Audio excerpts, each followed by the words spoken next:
Bonjour les quatrièmes, vous prenez votre cahier de cours, donc algèbre, chapitre équation, la suite. Vous marquez grand 2, addition et égalité. Premièrement, propriété. Alors, cette propriété, on va l'énoncer en mathématiques, c'est une propriété qui va nous servir à résoudre des équations. Alors, quels que soient les nombres petit a, petit b et petit c, deux points, a égale b signifie que a plus c égale b plus c. Une remarque, a, b, c peuvent être positifs ou négatifs. Alors vous notez ça et vous encadrez. Alors en français, on pourrait le dire tout simplement que si, étant donné une égalité, quand on a une égalité, par exemple celle-là, eh ben, si on ajoute le même nombre aux deux côtés de l'égalité, j'ajoute le même nombre, le nombre c, aux deux côtés de l'égalité. Quand je dis j'ajoute, ça peut être une soustraction. Le nombre c, ça peut être un nombre négatif. Donc quand j'ai une égalité, je peux ajouter ou soustraire le même nombre aux deux côtés de l'égalité. J'obtiens encore une égalité qui est vraie. Voilà. A égale B signifie que A plus C égale B plus C. Signifie que, ça veut dire c'est équivalent. Ces deux égalités veulent dire la même chose. Si on a l'une, on a forcément l'autre. Si j'ai A égale B, j'ai A plus C égale B plus C. Puis si j'ai A plus C égale B plus C, j'ai A égale B. Pour passer de la gauche à la droite, on a ajouté le nombre C aux deux côtés. Pour passer d'égalité de droite à celle de gauche, on va soustraire le nombre C aux deux côtés. Voilà, donc si j'ai une égalité, par exemple, 3 plus 2 égale 5. Eh bien, si j'ajoute 1 à chaque côté, eh bien, j'ai toujours une égalité qui est vraie. Je vais trouver 6 égale 6. Si je reprends l'égalité du départ, là, 3 plus 2 égale 5. Si je fais 3 plus 2, si je soustrais 4 des deux côtés, eh bien, je vais trouver 1 égale 1. Voilà, un exemple plus concret. Prenons deux personnes qui ont le même âge. Là, par exemple, M. De Vettor et moi, on a tous les deux 35 ans. Mais vous arrêtez vos ricanements, vos petits sourires, là c'est très désagréable. De temps en temps, en mathématiques, on est obligé de travestir un petit peu la vérité, de mentir un peu pour que l'exemple soit parlant. Donc effectivement, on n'a pas le même âge, on n'a pas 35 ans, j'ai 35 ans, mais M. De Vettor a 40 ans. On fait comme si M. De Vettor avait le même âge que moi, avait 35 ans aussi. Donc on a 35 ans tous les deux. Dans 3 ans, on aura le même âge. 35 plus 3, on aura tous les deux 38 ans. Il y a 10 ans, on avait le même âge. On fait 35 moins 10, on avait tous les deux 25 ans. Donc quand on a une égalité, on peut ajouter le même nombre aux deux côtés. Et on obtient une égalité qui est vraie aussi. Deuxièmement, application équation. Exemple 1, x-3 égale 5. Donc vous notez ça et vous écoutez. Alors on veut trouver le nombre qui doit remplacer la lettre x. Bon, je sais que de tête, vous pouvez le trouver. Le but, c'est d'apprendre des méthodes pour arriver à résoudre des équations plus compliquées que celle-là. Alors, ce qu'on veut trouver, ce n'est pas x-3, c'est x. Donc, le moins 3 me gêne. Pour le faire disparaître, je vais ajouter 3 au côté gauche de l'égalité. Voilà, j'ai l'égalité qui est là, le côté gauche, le côté droit. Si j'ajoute 3 au côté gauche, je peux à condition d'ajouter 3 au côté droit. Moins 3 plus 3, ça s'en va. Donc x égale 5 plus 3. J'ai fait exprès de ne pas calculer, de laisser 5 plus 3 pour vous montrer, regardez ce qui se passe. J'avais une soustraction à gauche, ça devient une addition à droite. Ben c'est normal, c'est le principe même en primaire d'une opération à trous. J'ai un nombre, je lui enlève 3, je trouve 5. Que vaut ce nombre? Je fais 5 plus 3. On peut expliquer qu'un petit graphe aussi, vous le ferez à côté. Et j'ai le nombre x, je ne le connais pas. Je lui soustrais 3, je trouve 5. Comment trouver le nombre x? Je pars de 5, du résultat final, je pars de l'arrivée. Et pour revenir au départ, je fais l'opération contraire. Au lieu de faire moins 3, je fais plus 3. Au lieu de faire une soustraction, je fais une addition. X égale 8. Effectivement, si je remplace x par 8, vous l'avez dit depuis longtemps, 8 moins 3, ça fait bien 5. Donc vous notez tout ça et vous soulignez en rouge comme je fais pour montrer que la soustraction à gauche devient l'addition à droite. Exemple 2. Y plus 2 tiers égale moins 1 sur 6. Alors pareil, moi ce qui me gêne, c'est le plus 2 tiers. Donc pour le faire disparaître, je vais soustraire 2 tiers à gauche. Mais si je soustrais 2 tiers à gauche, je suis obligé de soustraire 2 tiers à droite. Comme ça, 2 sur 3 moins 2 sur 3, ça disparaît. Je réécris le calcul pour bien montrer encore là ce qui se passe.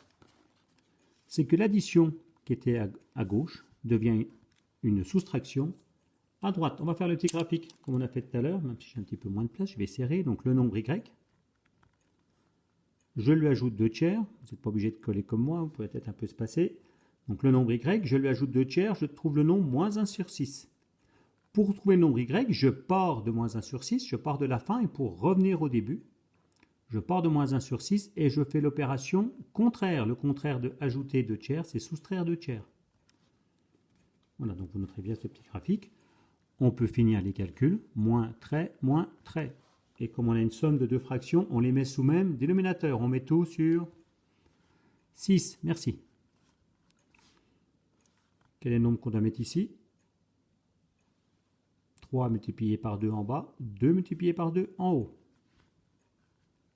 Je perds 1 euro, je perds 4 euros, j'ai perdu en tout 5 euros. Y égale moins 5 sur 6.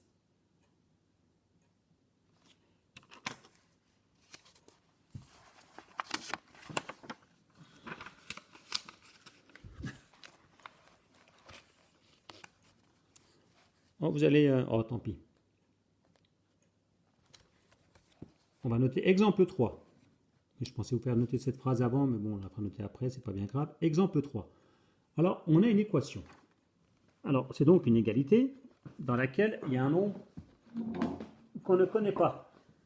C'est la lettre x. On veut savoir par quel nombre on doit remplacer la lettre x. Dans une égalité, j'ai un côté gauche. Vous pouvez le marquer comme ça, grand papier. Puis là, un côté droit. Donc, la gauche et la droite de l'égalité. Je n'ai pas de règle à portée de main, je vais faire en pointillé. Là, c'est une frontière marquée par l'égalité. Alors, le principe, quand on veut résoudre une équation, on va isoler les termes en x à gauche. Ici, j'ai 4 termes en tout. J'en ai 2 là. J'ai 5x, moins 8, 4x, plus 10. Donc, des termes, ce sont des nombres qu'on ajoute. Donc, j'ai une somme à gauche, 5x moins 8. On peut parler de somme avec des nombres négatifs. Maintenant, on ne dit plus addition, soustraction. Donc, j'ai la somme entre 5x et moins 8. Puis à droite, j'ai la somme entre 4x et plus 10. Ça me fait 4 termes. Le terme 5x, le terme moins 8, le terme 4x, le terme plus 10. On va passer entre guillemets, on passe les termes en x à gauche de l'égalité, les autres à droite. Bon, entre guillemets, les termes en x, ça se comprend entre nous, mais ça n'a pas vraiment de sens. Comment je fais? Le 5x, celui qui est à gauche, je le laisse où il est. Celui-là, il est à droite. Je vais le passer de l'autre côté. Quand il n'y a rien, c'est un plus. Donc, je vous rappelle le principe. Si c'est une addition qui est à droite, ça va devenir une soustraction à gauche. Je ne vais pas soustraire 4x aux deux côtés, je vais aller plus vite. Maintenant, on a compris le principe. Dans une égalité, une addition à gauche devient une soustraction à droite. Et inversement, là, vous avez une addition à droite, ça devient une soustraction à gauche. Le plus 10, il est bien où il est. Attention, l'addition plus 10, elle reste à droite, donc elle ne change pas. L'addition plus 5x, elle reste à gauche, elle ne change pas. Par contre, la soustraction, là, qui est à gauche, on va souligner en vert, on va la passer à droite. Donc ça va devenir une addition. 5x moins 4x, x. 10 plus 8, 18. X égale 18. On passe les termes en x à gauche, les autres à droite. Donc ça y est, on a trouvé la solution, c'est 18. On pourrait vérifier. On va remplacer, là on a un petit peu le temps, ici. On va remplacer x par 18 à gauche, donc 5 fois 18, moins 8. Et on n'écrit pas tout de suite que c'est 4 fois 18 plus 10, on calcule séparément. Alors 5 fois 18, 5 fois 8, 40, donc 0 et je retiens 4, 5 fois 1, 5, elle a retenu 9. Et 90 moins 8, 82. Je remplace maintenant x par 18 dans le côté droit.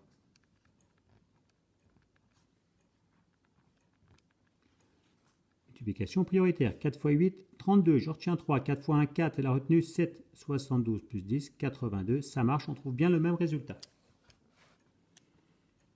Alors, on peut mettre entre parenthèses pour montrer que c'était qu'on a vérifié. Et vous marquez la phrase qui est là. Dans une égalité, une addition qui change de côté, entre guillemets, vous mettez bien en crayon de papier là, la frontière pour montrer qu'il y a le côté gauche, le côté droit, bien comprendre, je ne le ferai pas tout le temps, mais au moins en cours, correctement. Dans une égalité, une addition qui change de côté devient une soustraction, et inversement. Une soustraction qui change de côté devient une addition. On fait l'opération contraire. Voilà. Et vous prendrez votre cahier d'exercice.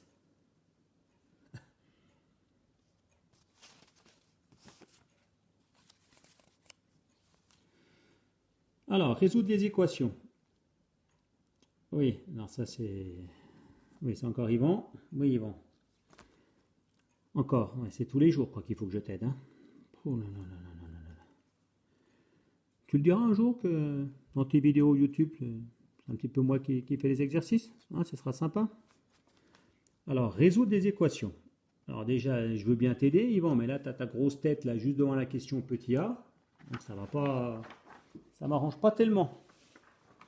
Voilà, donc tu me renvoies une feuille un peu plus correcte, mieux écrit. En plus, tu écris mal. Oh là là. Allez, t'es gentil, tu te sauves. Quel rigolo celui-là. Alors, équation x moins 3 sur 4 égale 2 tiers. Donc vous la notez. C'est celle qui était derrière la tête d'Yvan là. Et vous essayez de la résoudre. Et après, vous venez à la correction. Alors, comme d'habitude, vous avez une soustraction. Enfin, comme d'habitude, c'est la première qu'on fait. J'exagère un peu. La soustraction à gauche devient l'addition à droite par rapport à l'égalité. Donc, on laisse le 2 tiers. Et la soustraction à gauche devient l'addition à droite. On isole les x. On va tout mettre sur 12, sous le même dénominateur. J'ai multiplié 3 par 4, je fais pareil en haut. 2 fois 4, 8. Le 4, j'ai multiplié par 3, je fais pareil en haut. 3 fois 3, 9. Et ça fait donc x égale 17 sur 12. L'équation suivante, la petite b, 3x égale 5 plus 2x. Bon, c'est celle-là que tu voulais, Yvan. Oui, c'est bien celle-là. Ouais. Alors, 3x égale 5 plus 2x. Vous l'écrivez, vous essayez de la faire, vous venez à la vidéo. Donc là, on va isoler les x à gauche. On va passer les termes en x à gauche. Alors ici, le 3x, il est à gauche, il est bien où il est. Par contre, celui-là qui est à droite, on va le passer à gauche. C'est une addition. Comme elle passe la frontière c'est ça là. Voilà. L'addition qui était à droite va passer à gauche. Elle passe la frontière, délimitée par les pointillés. Donc l'addition va devenir une soustraction. 3x moins 2x, ça fait x. X égale 5. Équation suivante. 7x moins 2 égale 6x moins 7.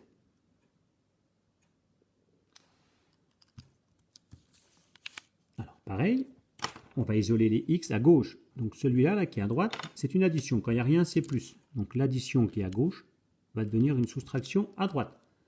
Par contre, les autres termes, on va les passer à droite. Donc celui-là, là, le terme connu, on va le passer à droite. C'est une soustraction à gauche, ça devient une addition à droite.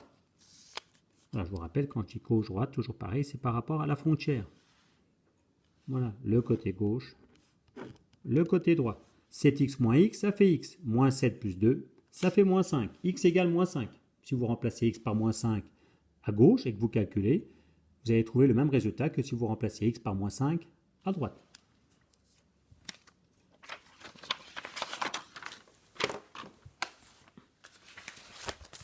Alors maintenant qu'on a résolu les équations, on va aller un petit peu plus loin. On va essayer de résoudre des problèmes en se servant de chapitre équation. Alors, vous tracez un rectangle rapidement. Alors, il a un côté vertical, 2x plus 5, donc on ne connaît pas le nombre x, on sait que c'est un nombre positif, mais on connaît ce côté-là en fonction de x, c'est 2x plus 5, puis ce côté-là en fonction de x, c'est 5x plus 7. La longueur de ce rectangle peut-elle être égale au double de sa largeur? Bon, déjà, quelle est la longueur? Souvent, je dis aux élèves, on ne peut pas savoir quelle est la longueur parce qu'on ne connaît pas la lettre x. Mais là, on sait quand même que 5x est plus grand que 2x. Ça pourrait être écrit en noir.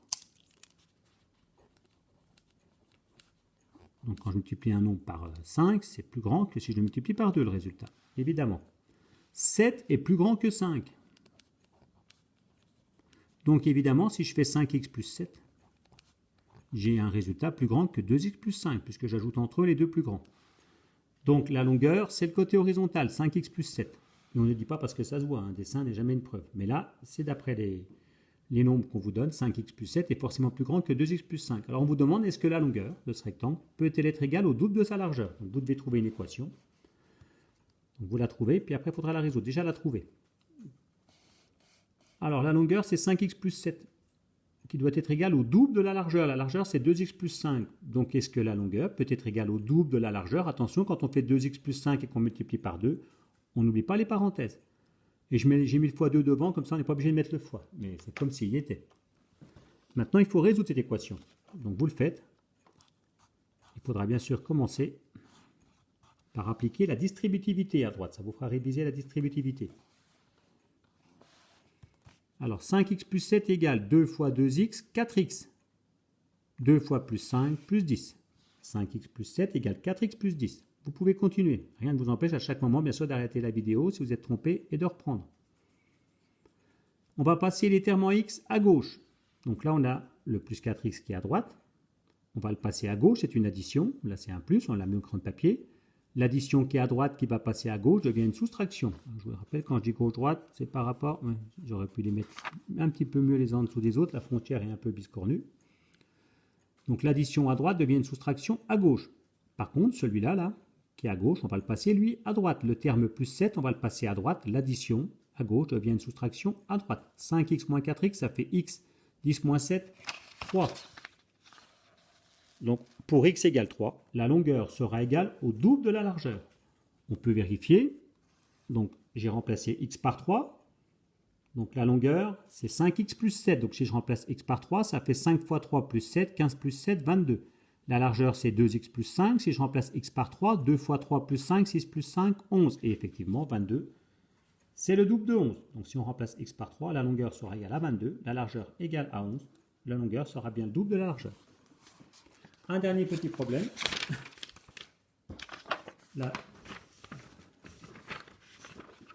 Alors, vous notez, aujourd'hui, Marc a 11 ans et Aziz a 26 ans. Dans combien d'années l'âge d'Aziz sera le double de celui de Marc? Dans combien d'années l'âge d'Aziz sera le double de celui de Marc? Donc, vous notez l'énoncé, puis vous cherchez à le faire. On pourrait peut-être le faire sans équation, mais là, la méthode d'équation va bien vous être utile. Quand on fait une équation, il faut savoir ce qu'on va appeler x. Tout à l'heure, on le savait, c'était marqué sous le dessin. Là, x, le nombre qu'on cherche, l'inconnu, on l'appelle l'inconnu avant de l'avoir trouvé. La lettre x, qu'est-ce qu'elle va remplacer? X, il faut déjà l'écrire au début du problème. Ça va remplacer... Non, ça me gêne, ce petit machin.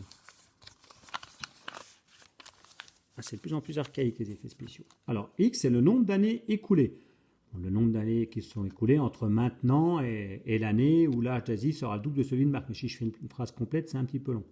Donc, x, nombre d'années écoulées. Le nombre d'années écoulées qu'on cherche. Donc, à vous de trouver l'équation. À traduire. C'est ça.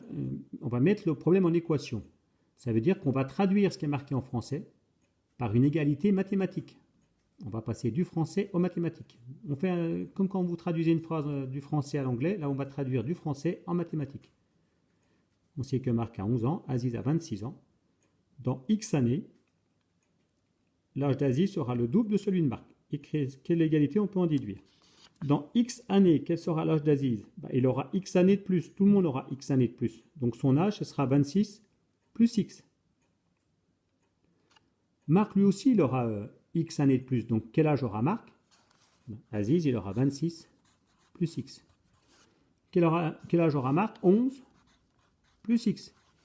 L'âge d'Aziz sera égal au double de l'âge de Marc. Donc, on multiplie par 2. Attention, si on multiplie par 2 comme ça, il n'y a que le X multiplié par 2. On met des parenthèses. Voilà l'équation qu'il fallait trouver. Bon, moi, je l'ai écrite un petit peu mieux. Je l'ai écrite en mettant le x2 devant. Comme ça, on n'est pas obligé de mettre le multiplié. Il reste à la résoudre. Je vous laisse faire. Évidemment, pour la résoudre, il faut d'abord appliquer la distributivité au côté droit. Finissez l'exercice. Donc, on applique la distributivité, la multiplication par 2, on distribue dans la somme qui est dans les parenthèses. 2 fois 11, 22. 2 fois plus x plus 2x. Maintenant, on va isoler les termes en x. À gauche. Donc, l'addition qui est à droite va passer à gauche. Et l'addition qui est à gauche, la plus 26, va passer à droite. Donc x moins 2x égale 22 moins 26. X moins 2x, ça fait moins x. Moins x égale moins 4. 22 moins 26, ça fait moins 4. Attention, moins 4, c'est pas x. Hein. D'ailleurs, il ne peut pas s'être écoulé moins 4 ans, c'est un peu embêtant. C'est moins x, c'est l'opposé de x. Donc si moins x égale 4, que vaut le nombre x? L'opposé de x, c'est moins 4. Donc x, c'est 4. Vous notez, dans 4 ans, l'âge d'Aziz sera le double de celui de Marc. On va vérifier. Il a 26 ans, Aziz. Dans 4 ans, il aura donc 30 ans, 26 plus 4. Marc, il a 11 ans. Dans 4 ans, il aura 15 ans. 11 plus 4. Effectivement, 30, c'est le double de 15. Avant de finir, une petite remarque. Quand on avait l'équation, quand on en était là, je vous dis tout le temps, enfin jusqu'à maintenant, tout le temps, ça fait que le deuxième cours qu'on fait là-dessus. Je vous dis, on va isoler les termes en x, on passe les termes en x à gauche, puis le reste à droite. On peut des fois faire le contraire. C'est ce que je vais faire ici. Je vais la réécrire. 26 plus x égale 22 plus 2x. Je vais faire l'inverse. Je vais mettre les termes en x à droite. Donc, celui-là, je le passe à droite. L'addition devient soustraction. Là, c'est une addition. Et les autres termes, je les passe à gauche.